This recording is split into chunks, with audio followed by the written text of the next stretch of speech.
அங்க office number குடுத்துருக்காரு madam bye. நாங்க அந்த பாய கேட்டோம். எங்க அம்மா பேசணும் பாய். நீங்க அப்பதான் போ முடியும் அப்படின்னு நாங்க கேட்டோம்.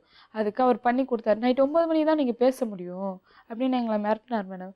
பாய் பாய் குழந்தை அழுகுறான் மேடம். பாய் கொஞ்சம் குடுங்க பாய் அப்படின்னு கெஞ்சி கூத்தாடினதால தான் மேடம் அவர் குடுத்தாரு.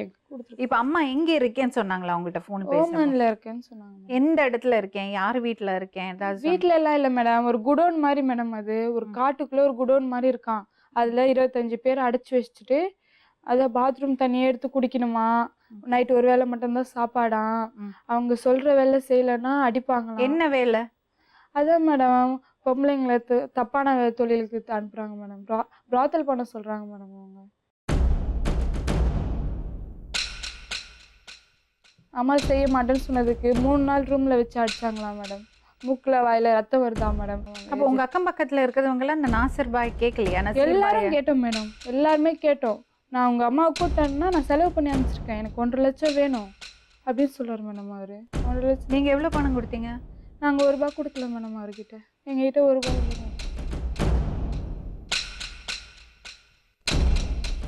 தம்பி சொல்லுப்பா. அம்மா துபாய்க்கு அமிச்சேன் மேடம். அங்கே அடித்து கொடுமைப்படுத்துகிறாங்க மேடம். பேசினேன் அம்மாட்ட? நீ பேசினேன் மேடம். ஒரு வாட்டி பேசினாலே கொடுக்க மாட்டாங்க மேடம். உங்கள் அம்மாட்டெலாம் கொடுக்க முடியாது, வேணுன்னா உங்கள் அம்மாவுக்கு வேணுன்னா 2 லட்ச ரூபா கொடுங்க அப்படின்றாங்க மேடம். யாரு சொல்றாங்க? இந்த ஏஜென்ட் சொல்கிறாரு மேடம். நசீரா? ஆமாம் மேடம். ஒரு வாட்டி பேசினாலே 500 ரூபா பேலன்ஸ் போடுறோம் மேடம். அந்த 500 ரூபா ஒரு வாட்டி கூட பேச முடியல மேடம். 500 ரூபா போகுதா ஒரு வாட்டி பேசினா? ஒரு வாட்டி பேசினால அந்த ஒரு வாட்டி பேசினா கொடுக்க மாட்டாங்க, அடிக்கிறாங்க. சரி நீங்க கொஞ்சம் வெயிட் பண்ணுங்கம்மா, நான் கூப்பிடுறேன். சரியா?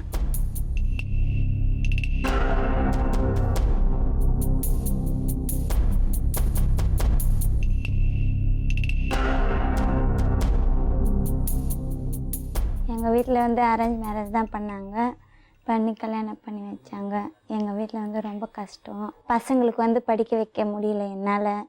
அதனால் படிக்க வைக்கலான்னு சொல்லி எங்கள் சித்தி துபாய்க்கு போயிருந்தாங்க. எங்கள் சித்தப்பா மூலியமாக நான் சொன்னேன், எனக்கும் எப்படியாவது அனுப்பிவிடுங்கன்னு சொல்லி. உங்கள் வீட்டுக்காரர் என்ன வேலை பண்ணுறாரு? ஆட்டோ ஓட்டுறாரு, வாடகை ஆட்டோ ஓட்டுறாரு. எங்கள் சித்தப்பா சொன்னார், சரி நான் அனுப்பி விட்றேன்னு சொல்லி. ஃபஸ்ட்டு வந்து எங்கள் ஹஸ்பண்டுக்கு வந்து கிட்னி ப்ராப்ளம். அவரால் வண்டி ஓட்ட முடியாத காரணத்தான் நான் போகலாம், பசங்களை கொஞ்சம் படிக்க வைக்கலாம், வீட்டு வாடகை கொடுக்க முடியலன்னு சொல்லி. எவ்வளோ பசங்கம்மா உங்களுக்கு? 4 பசங்க மேடம். 3 ஆம்பளை பசங்க, ஒரு பொண்ணு. எனக்கு நேராக என் ஹஸ்பண்ட் இல்லாத டைமில் வீட்டுக்கு வந்து ஏஜென்ட்டு எங்கள் சித்தப்பா வந்து, நீ போ, உனக்கு வந்து 20,000 ரூபாய் சம்பளம், நீ போனாக்கா பசங்களை படிக்க வைக்கலாம், நல்லா இருக்கலாம், உனக்கு லைஃப் கொஞ்சம் நல்லா இருக்கும், சொந்த வீடு வாங்கலாம் அப்படின்னு சொன்னாங்க. சரின்னு சொல்லி நானும் சரி போகிறேன்னு சொன்னேன். சரின்னு சொல்லி அமுச்சு விட்டாங்க எனக்கு துபாய்க்கு சொல்லி. எப்படி உங்க ஹஸ்பண்டோட பெர்மிஷன் வாங்கினீங்களா? வாங்கினேன் மேடம். என்ன வேலை சொன்னாங்க உங்களுக்கு? வீட்டு வேலை தான் சொன்னாங்க. அவன் அழகா தப்பிச்சு வருவான். உன் வேலை என்னவோ அத மட்டும் பாரு. புதக்குழியா இருக்கிற பாதைக்கு போக வேண்டாம்னு சொல்றேன், நீங்க கேட்க மாட்டேங்கிறீங்களே.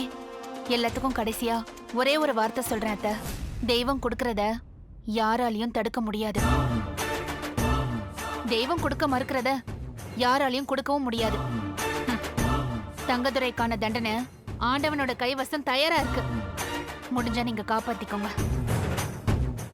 பிரியாணி பாத்திரத்தில் நெய், கடலை எண்ணெய், பட்டை, மராட்டி மொட்டு, கல்பாசி, ஏலக்காய், பிரியாணி இலை, வெங்காயம், பூண்டு, முந்திரி, பிரியாணி மசாலா, தக்காளி, கல் உப்பு, மஞ்சள் தூள், கொத்தமல்லி, புதினா சேர்த்து நன்கு வதக்கவும்.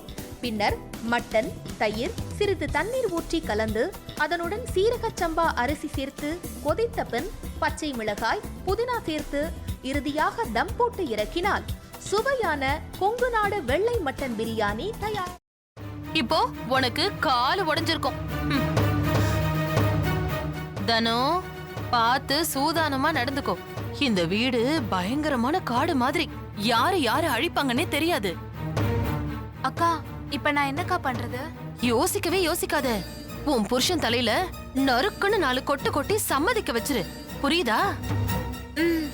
சரிக்கா. முதல்ல அந்த வேலையை பாரு, போ போ. செல்வி எங்க போயிருக்கான்னு சொல்லு. அதான் நீங்க சொன்னீங்களேம்மா, அவங்க அம்மா அப்பா வீட்டுக்கு போயிருக்காங்க. அப்படிதான் சொல்லணும். சரி, சந்தோஷ்க்கு லெமன் டீ கொடுத்துட்டு உடனே வந்துடணும், புரிஞ்சுதா? ம் சரிங்கம்மா. எப்படி? ஐயோ உனக்கு கிரிமினல் மைண்ட் இல்லடி, நீயே கிரிமினல் தான் என் தங்கம். ஒரு நிமிஷம். இதோ வரேங்க. நல்ல லூசு குடும்பம்டா அது. என்ன சொன்னாலும் நம்புதுங்க.